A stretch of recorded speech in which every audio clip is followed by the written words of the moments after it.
Good evening. Good evening may be are good morning. ಹೇಗಿದ್ದೀರಾ ಎಲ್ಲರೂ? ನಾವೆಲ್ಲರೂ ಆರಾಮಾಗಿದ್ದೀವಿ, ನೀವೆಲ್ಲರೂ ಚೆನ್ನಾಗಿರ್ತೀರಾ ಅಂತ ನಾವು ಭಾವಿಸ್ತೀವಿ. ಇವತ್ತು ಯಾವ ವಾರ ರೇಂಜ್ ಹೇಳ್ಬಿಡು. ಸಂಡೇ. ನೋ, ಇವತ್ತು ಫ್ರೈಡೇ, ಸಂಜೆ ಆಗಿದೆ. ಆಲ್ಮೋಸ್ಟ್ 6 o'clock ಆಯಿತು. ನಾವಿವತ್ತು ಒಬ್ರ ಮನೆಗೆ ಹೋಗ್ತಾ ಇದ್ದೀವಿ. ಅವ್ರ ಬಗ್ಗೆ ಆ್ಯಕ್ಚುಲಿ ನಾನು ತುಂಬ ಸರಿ ನನ್ನ ವಿಡಿಯೋಸ್ಗಳಲ್ಲಿ ಹೇಳಿದ್ದೀನಿ, ಆದರೆ ಇಲ್ಲಿ ತನಕ ನಾನು ಅವ್ರನ್ನ ಮೀಟ್ ಆಗಿರಲಿಲ್ಲ. ಬಿಕಾಸ್ ಇಲ್ಲಿ ಆಬ್ವಿಯಸ್ಲಿ ಕೋವಿಡ್ ಎಲ್ಲ ಇತ್ತು, ಮತ್ತು ತುಂಬ ಏನಾಯಿತು, ಲಾಕ್ಡೌನ್ಸ್ ಎಲ್ಲ ಇತ್ತು, ಮೀಟ್ ಮಾಡಬಾರ್ದು ಅಂತೆಲ್ಲ ಇತ್ತು, ಒಬ್ರಿಗೊಬ್ರು ಬೇರೆಯವ್ರ ಮನೆಗೆ ಹೋಗಂಗಿಲ್ಲ ಅಂತೆಲ್ಲ. ಸೊ ಹಾಗಾಗಿ ನಾವು ಇಲ್ಲಿ ತನಕ ಮೀಟ್ ಮಾಡಿರಲಿಲ್ಲ. ಬಟ್ ಅವ್ರ ಬಗ್ಗೆ ನಾನು ನನ್ನ ವಿಡಿಯೋಸಲ್ಲಿ ತುಂಬ ಸರಿ ಹೇಳಿದ್ದೀನಿ, ನಿಮಗೂ ಗೊತ್ತಿರುತ್ತೆ. ಸೊ ಅದು ಯಾರು ಅಂತ ಅವ್ರ ಮನೆಗೆ ಹೋಗಿ ಅವ್ರ ಜೊತೆ ಮಾತಾಡ್ತಾನೆ ನಿಮಗೆ ಇಂಟ್ರೊಡ್ಯೂಸ್ ಮಾಡ್ಕೊಡ್ತೀನಿ ನಾನು. ಹೋಗಿ ಅವ್ರ ಮನೆಗೆ ಮೀಟ್ ಮಾಡಿಕೊಂಡು ಒಂದು ಗೆಟ್ ಟುಗೆದರ್ ಮಾಡಿಕೊಂಡು ಒಂದು ಗುಡ್ ಟೈಮ್ ಸ್ಪೆಂಡ್ ಮಾಡ್ಕೊಂಡು ಬರೋಣ ಅಂತ ಹೋಗ್ತಾ ಇದೀವಿ.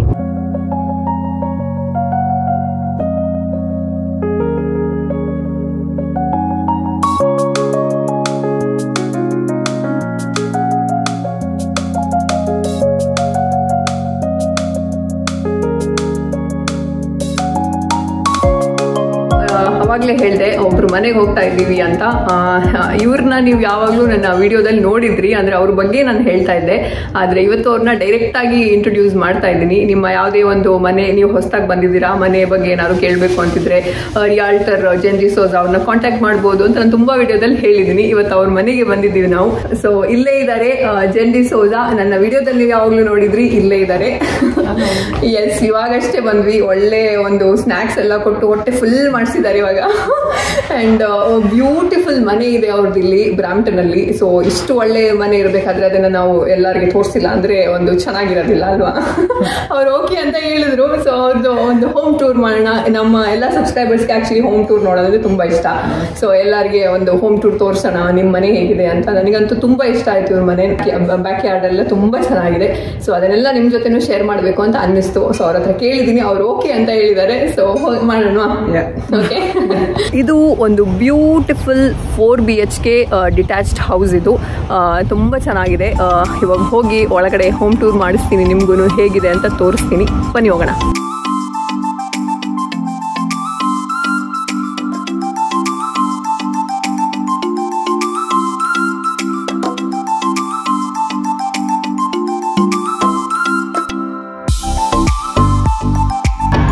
ಒಳಗಡೆ ಹೋಗ್ತಿದ್ದಾಗೆ ಲೆಫ್ಟ್ ಸೈಡ್ ಅಲ್ಲಿ ಫಸ್ಟ್ ಸಿಗೋದು ಅವರ ಆಫೀಸ್ ಸ್ಪೇಸ್. ಈ ವರ್ಕ್ ಫ್ರಮ್ ಹೋಮ್ ಕಾಲದಲ್ಲಿ ಇದೊಂದು ಮೋಸ್ಟ್ಲಿ ಜಾಸ್ತಿ ಟೈಮ್ ಸ್ಪೆಂಡ್ ಮಾಡುವಂತ ಜಾಗ ಎಲ್ಲರೂ.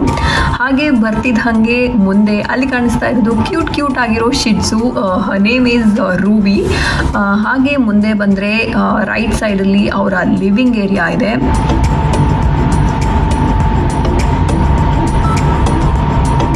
ಹಾಗೆ ಮುಂದೆ ಬರ್ತಿದ್ದ ಹಾಗೆ ಮಕ್ಕಳಿಗೆ ಸ್ಟಡಿ ರೂಮ್ ಮಾಡಿಕೊಟ್ಟಿದ್ದಾರೆ. ಆಬ್ವಿಯಸ್ಲಿ ಇವಾಗ ವರ್ಕ್ ಫ್ರಮ್ ಹೋಮ್ ಹಾಗೆ ವರ್ಚುವಲ್ ಕ್ಲಾಸಸ್ ಕಾಲದಲ್ಲಿ ಸ್ಟಡಿ ರೂಮ್ ಕೂಡ ಇಂಪಾರ್ಟೆಂಟ್ ಒಂದು ಜಾಗನೇ. ಹಾಗೆ ಇನ್ನು ಮುಂದೆ ಬರ್ತಿದ್ದಾಗೆ ಇಲ್ಲಿ ಅವರ ಕಿಚನ್ ಇದೆ.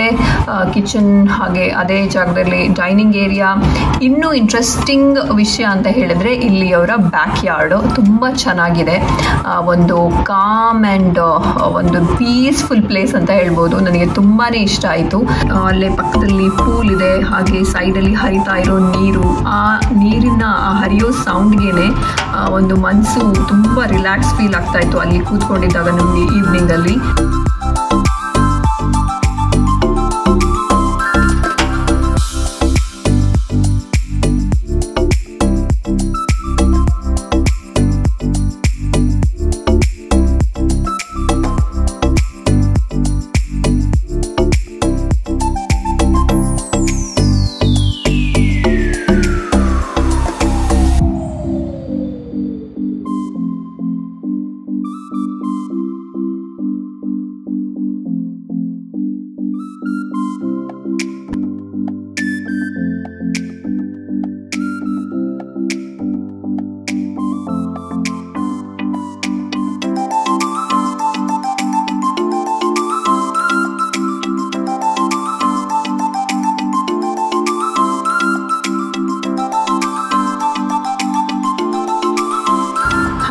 ಸ್ಟೇರ್ಸ್ ಹತ್ಕೊಂಡು ಹೋದರೆ ನಾನು ಆವಾಗಲೇ ಹೇಳ್ದಂಗೆ ಇದು 4 BHK ಮನೆ. ಸೊ ಹಾಗಾಗಿ ಎಲ್ಲ 4 ಬೆಡ್ರೂಮ್ ಏನಿದೆ ಅದು ಎಲ್ಲನೂ ಮೇಲ್ಗಡೆನೇ ಇರೋದು.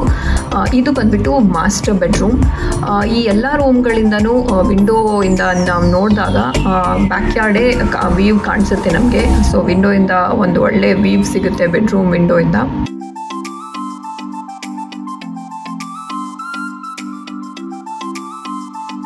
ಹಾಗೆ ಮುಂದೆ ಬಂದರೆ ಮಾಸ್ಟರ್ ಬೆಡ್ರೂಮ್ದು ಇದು ಮಾಸ್ಟರ್ ವಾಶ್ರೂಮ್ ಅಂತ ಹೇಳ್ಬೋದು. ತುಂಬ ದೊಡ್ಡದಾಗಿ ವಿಶಾಲವಾಗಿದೆ, ತುಂಬ ಚೆನ್ನಾಗಿದೆ.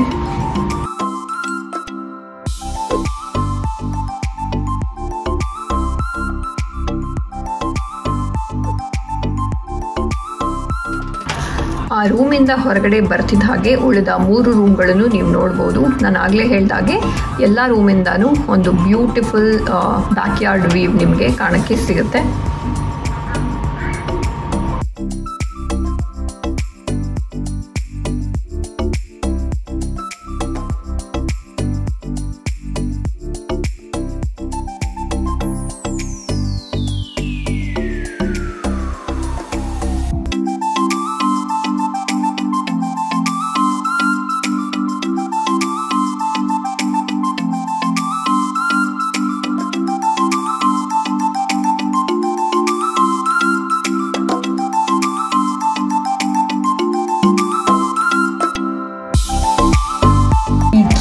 ಕ್ಯೂಟ್ ರೂಬಿ ನನಗೆ ತುಂಬಾ ಇಷ್ಟ ಆದ್ಲು. ನಮ್ಮನೇಲೂ ಈ ಥರ ಒಂದು ಪುಟ್ಟದಾಗಿರೋ ಡಾಗ್ ಇರಬೇಕಾಗಿತ್ತು ಅಂತ ನನಗೆ ಅನ್ನಿಸ್ತಾ ಇತ್ತು. ಅಷ್ಟು ಇಷ್ಟ ಆಯಿತು. ಅವಳ ಜೊತೆನೇ ಆಟ ಆಡ್ತಾ ಇದ್ದೆ.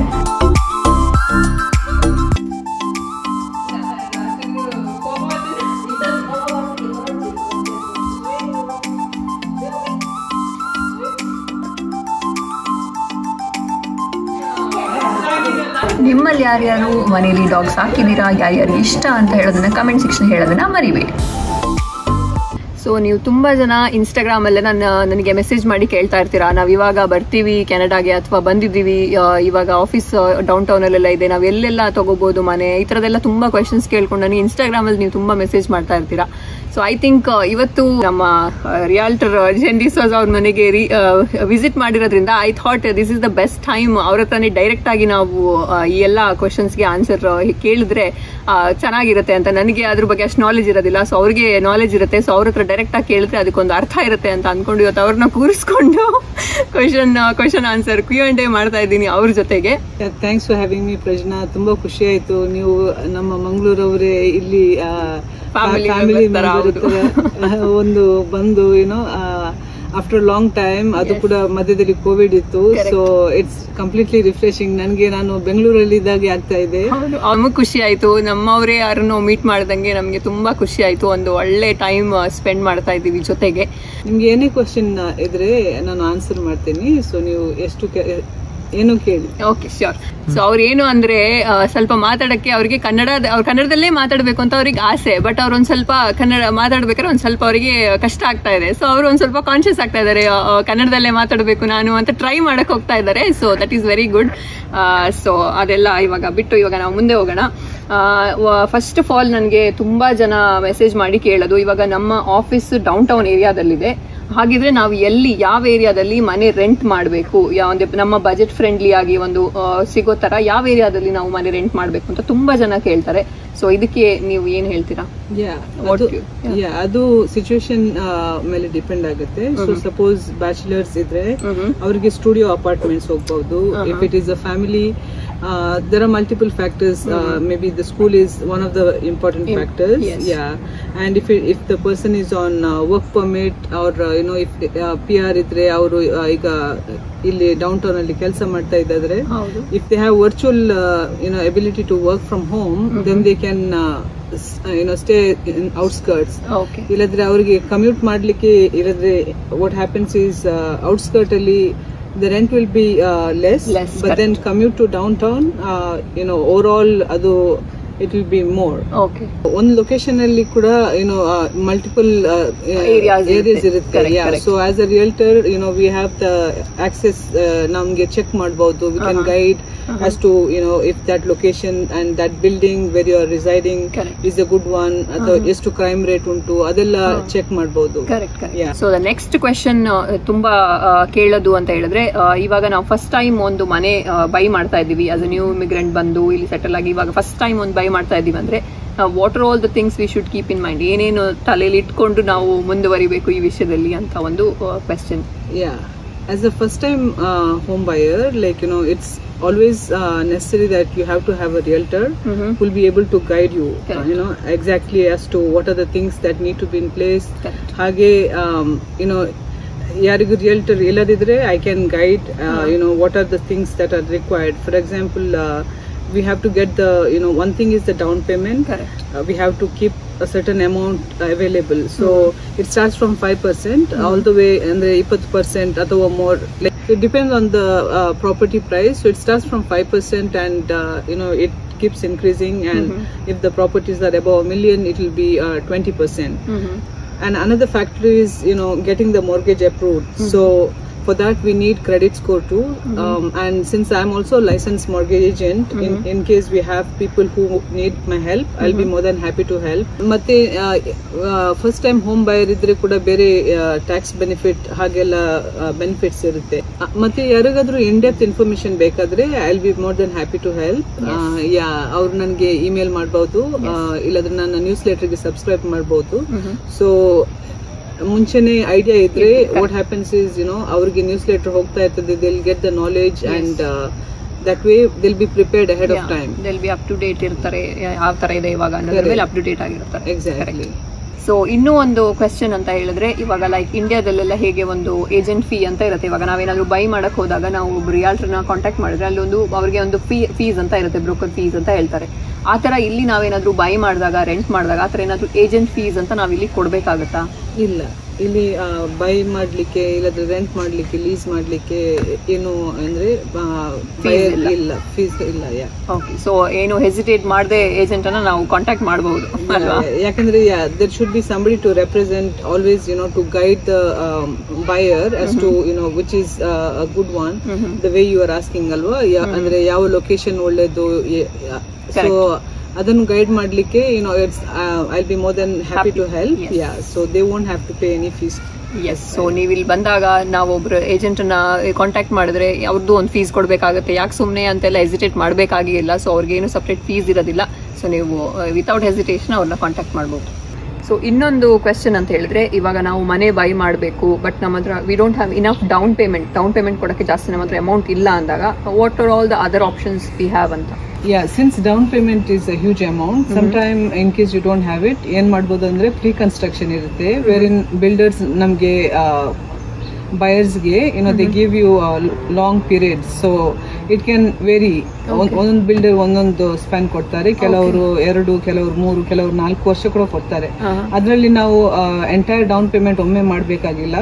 ಅದು 20% ಆಫ್ ದ ಇದು price of the house, but in portions. ಈಗ may be 5,000 when you sign, in 30 days another certain percentage, maybe 5%, ಆಮೇಲೆ 6 ತಿಂಗಳ ನಂತರ 2.5%. So by the end of the period when it is ready, ಆಗ 20% down payment split ಮಾಡಿ pay ಮಾಡಬಹುದು. So that way it is much better, because at least if somebody they want to go into real estate, they can do that. So we can go for a pre-constructed house or a condos ಆ ತರ apt ಮಾಡ್ಕೋಬಹುದು ಅಲ್ವಾ? Yes. So even if people who already have a house, they also can go into investment like this, wherein you reside in a house, ಮತ್ತೆ ಹೀಗೆ invest ಮಾಡಿ. By the time that house is ready, by the time that condo is ready, you can rent it out or sell it. You'll have both options. That's correct. So ನೀವಿವಾಗ ಇಲ್ಲಿ ಬಂದು almost 11 years ಆಯಿತು. So ನೀವೇನು suggest ಮಾಡ್ತೀರಾ? ಇಲ್ಲಿ ಬಂದು ಇವಾಗ rent ಮಾಡೋದು better option or buying house is better? What would you suggest? ಅದು ಒಬ್ಬೊಬ್ಬರ ಸಿಚುವೇಶನ್ ಮೇಲೆ ಡಿಪೆಂಡ್ ಆಗುತ್ತೆ. ಇಫ್ ಯು ಆಸ್ಕ್ ಮೀ, ಈಗ ನಾನು 2010 ಅಲ್ಲಿ ಬಂದಿದ್ದು, ಬಟ್ 2015 ತನಕ ರೆಂಟಲ್ ಪ್ಲೇಸ್ ಅಲ್ಲಿ ಇದ್ವಿ. ಸೊ ಫಸ್ಟ್ ಹೌಸ್ ಬೈ ಮಾಡಿದ್ದು 2015 ಅಲ್ಲಿ. But if I was given option, actually ನಾವು 2010 ಅಲ್ಲೇ ಬೈ ಮಾಡಿದ್ರೆ ತುಂಬಾ ಒಳ್ಳೇದಿತ್ತು. ಬಿಕಾಸ್ ಅದು 5 years ನಂತರ ನಮ್ಗೆ ತುಂಬಾ ಹೆಚ್ಚು ಪೇ ಮಾಡ್ಬೇಕಾಯ್ತು. ಅಂಡ್ ಮತ್ತೆ ಎಕ್ಸ್ಟ್ರಾ ಮನಿ ಬಾಡಿಗೆ ಪೇ ಮಾಡಿದ್ರೆ ಅದು it goes towards the owner of the house. ಆದ್ರೆ ನಾವು ನಮ್ಮ ಮನೆನೇ ಇದ್ರೆ ಅದು ಪ್ರಿನ್ಸಿಪಲ್ ಪೇಮೆಂಟ್ ಆಗುತ್ತೆ. ಸೊ ನೀವು ಡೌನ್ ಪೇಮೆಂಟ್ ಅಫೋರ್ಡ್ ಮಾಡ್ತಿರಾದ್ರೆ it is best to buy a house. So you suggest down payment afford ಮಾಡ್ತೀರಾ ಅಂದ್ರೆ definitely buying a house is better then renting a house. At least ನಮ್ಮ ಮನೆಗೆ ನಾವು ದುಡ್ಡು ಹಾಕ್ತಾ ಇರ್ತೀವಿ. That will be more satisfying, I guess. So that was a good question and answer on the session ಆಯ್ತು ನಮ್ದು. This was actually unexpected. ನಾವು ಅನ್ಕೊಂಡಿರ್ಲಿಲ್ಲ ಮಾಡೋಣ ಅಂತ, ಬಟ್ ನಾನು ತುಂಬಾ ಜನ ನೀವು ಕೇಳ್ತಾ ಇದ್ದಿದ್ರಿಂದ ಐ ಥಾಟ್ ಇವ್ ನಮ್ ಜೊತೆನೇ ಇರೋದ್ರಿಂದ ಯಾಕೆ ಸುಮ್ನೆ ಬಿಡೋದವ್ರನ್ನ ಹಂಗೆ ಅವ್ರ ಹತ್ರನೇ ಆನ್ಸರ್ ಮಾಡಿಸ್ಕೊಳ್ಳುವ ಅಂತ. So that was really good. So ಇಷ್ಟು ಇವಾಗ ಎಲ್ಲ ಇನ್ಫಾರ್ಮೇಶನ್ ಕೊಟ್ಟಿದ್ದಾರೆ. ನಿಮ್ಗೆ ಇನ್ನೂ ಫರ್ದರ್ ಇನ್ಫಾರ್ಮೇಶನ್ ಬೇಕು ಅಂದ್ರೆ ಅವರ ಎಲ್ಲ ಸೋಷಿಯಲ್ ಮೀಡಿಯಾ ಲಿಂಕ್ಸ್ ಅನ್ನ ನಾನು ನನ್ನ ಡಿಸ್ಕ್ರಿಪ್ಷನ್ ಬಾಕ್ಸ್ ಅಲ್ಲಿ ಹಾಕಿರ್ತೀನಿ. ಹಾಗೆ ಅವ್ರದ್ದು ಯೂಟ್ಯೂಬ್ ಚಾನಲ್ ಕೂಡ ಇದೆ. ಸೊ ಏನೇ ಒಂದು ಅಪ್ ಟು ಡೇಟ್ ಇನ್ಫಾರ್ಮೇಶನ್ ನಿಮಗೆ ಏನೇ ಬೇಕಿದ್ರು ಅವರ ಯೂಟ್ಯೂಬ್ ಚಾನಲ್ ಅಲ್ಲಿ ನಿಮಗೆ ಸಿಗುತ್ತೆ. ಅದರ ಲಿಂಕ್ ಅನ್ನು ನಾನು ಡಿಸ್ಕ್ರಿಪ್ಷನ್ ಬಾಕ್ಸ್ ಅಲ್ಲಿ ಹಾಕಿರ್ತೀನಿ, ನೀವು ಚೆಕ್ ಮಾಡಬಹುದು. ನೀವು ಇವಾಗ ಕೆನಡಾದಲ್ಲಿ ಇದ್ದೀರಾ ಅಥವಾ ಬರ್ತಾ ಇದ್ದೀರಾ ಅಥವಾ ಏನಾದ್ರು ಬೈ ಮಾಡಕ್ಕೆ ಮನೆ ತಗೊಳಕ್ಕೆ ಟ್ರೈ ಮಾಡ್ತಾ ಇದ್ದೀರಾ ಅಂದ್ರೆ ಡೆಫಿನೆಟ್ಲಿ ನಿಮಗೆ ತುಂಬಾ ಹೆಲ್ಪ್ಫುಲ್ ಆಗುತ್ತೆ. ಸೊ ನೋಡಬಹುದು ನೀವು. ಸೊ ಒನ್ಸ್ ಅಗೇನ್ ಜೆನ್, ತುಂಬಾನೇ ಥ್ಯಾಂಕ್ ಯು. ಇಷ್ಟು ಪೇಷನ್ಸ್ ಇಂದ ಆನ್ಸರ್ ಮಾಡಿದ್ರಿ ವಿತ್ ಶಾರ್ಟ್ ನೋಟಿಸ್ ಅಲ್ಲಿ ಹೇಳಿ. ತುಂಬಾ ಖುಷಿ ಆಯ್ತು. ತುಂಬಾ ನಮಗೂ ಖುಷಿ ಆಯ್ತು. Like you know it was wonderful, you know, sharing and caring. So it's very nice. Yeah. Thanks for having me and thanks for having us. Yes. Thank you so much. Thank you so much. So I hope ನಿಮಗೆ ಈ video ಇಷ್ಟ ಆಗಿರುತ್ತೆ ಅಂತ ನಾವು ಭಾವಿಸ್ತೀವಿ. ನಮ್ಗೆ ಮೊನ್ನೆ end ಮಾಡಕ್ ಆಗಿರ್ಲಿಲ್ಲ ವಿಡಿಯೋನ, ಲೇಟ್ ಆಗಿತ್ತು ಬರ್ಬೇಕಾದ್ರೆ. ಸೊ ಇವಾಗ ಸದ್ಯಕ್ಕೆ ಈವ್ನಿಂಗ್, ನೆಕ್ಸ್ಟ್ ಡೇ ಈವ್ನಿಂಗ್ ಇವಾಗ ಸದ್ಯ ಇಲ್ಲಿ ನಮ್ಮ ಮನೆ ಮುಂದೆನೆ ಕೂತ್ಕೊಂಡಿದ್ದೀವಿ ಸುಮ್ಮನೆ ಇಲ್ಲಿ ಹತ್ರ ಬಂದು. ಒಂದು ಚೆನ್ನಾಗಿ ಗಾಳಿ ಬರ್ತಾ ಇದೆ ಅಂತ. ಸೊ ಎನಿವೇಸ್ ನಿಮ್ಗೆ ಈ ಒಂದು ವಿಡಿಯೋ ಅದರಲ್ಲಿ ಸ್ಪೆಷಲಿ Q&A ಪಾರ್ಟ್ ಯಾರೇ ಒಂದು ಹೊಸದಾಗಿ ಕೆನಡಾಗೆ ಬಂದಿರೋ ಇಮಿಗ್ರೆಂಟ್ಸ್ಗೆ ಅಥವಾ ಮನೆ ತಗೊಳ್ಬೇಕು ಅಂತ ಅಂದ್ಕೊಂಡಿರೋರಿಗೆಲ್ಲ ಒಂದು ಯೂಸ್ ಆಗಿರುತ್ತೆ ಅಂತ ನಾವು ಅಂದ್ಕೊತೀವಿ. ಏನೇ ಇದ್ರು ಕಮೆಂಟ್ ಸೆಕ್ಷನ್ ಹೇಳೋದನ್ನ ಮರಿಬೇಡಿ. ಈ ವಿಡಿಯೋನ ಸದ್ಯಕ್ಕೆ ನಾವು ಇಲ್ಲಿಗೆ ಏನು ಮಾಡ್ತೀವಿ. ಇವ್ ನೋಡು ಈ ಫುಲ್ ಆ ಕಡೆ ಈ ಕಡೆ ರನ್ ಮಾಡಿ ಮಾಡಿ ಮಾಡಿ ಮಾಡಿ ಹೆಂಗಾಗಿದ್ದಾನೆ ಅಂತ ಫುಲ್ ಬೆವ್ತು ಹೋಗಿದ್ದಾನೆ. ಈ ವಿಡಿಯೋ ನಿಮ್ಗೆ ಇಷ್ಟ ಆದ್ರೆ ಲೈಕ್ ಮಾಡಿ, ಶೇರ್ ಮಾಡಿ, ಸಬ್ಸ್ಕ್ರೈಬ್ ಮಾಡಿ. ಇನ್ನೊಂದು ವಿಡಿಯೋದಲ್ಲಿ ಸಿಗ್ತೀವಿ. ಅದಕ್ಕೆಲ್ಲ ಖುಷಿಯಾಗಿರಿ. ಟಾಟಾ ಬಾಯ್ ಬಾಯ್. ಅಫು ಟಾಟಾ ಬಾಯ್ ಬಾಯ್.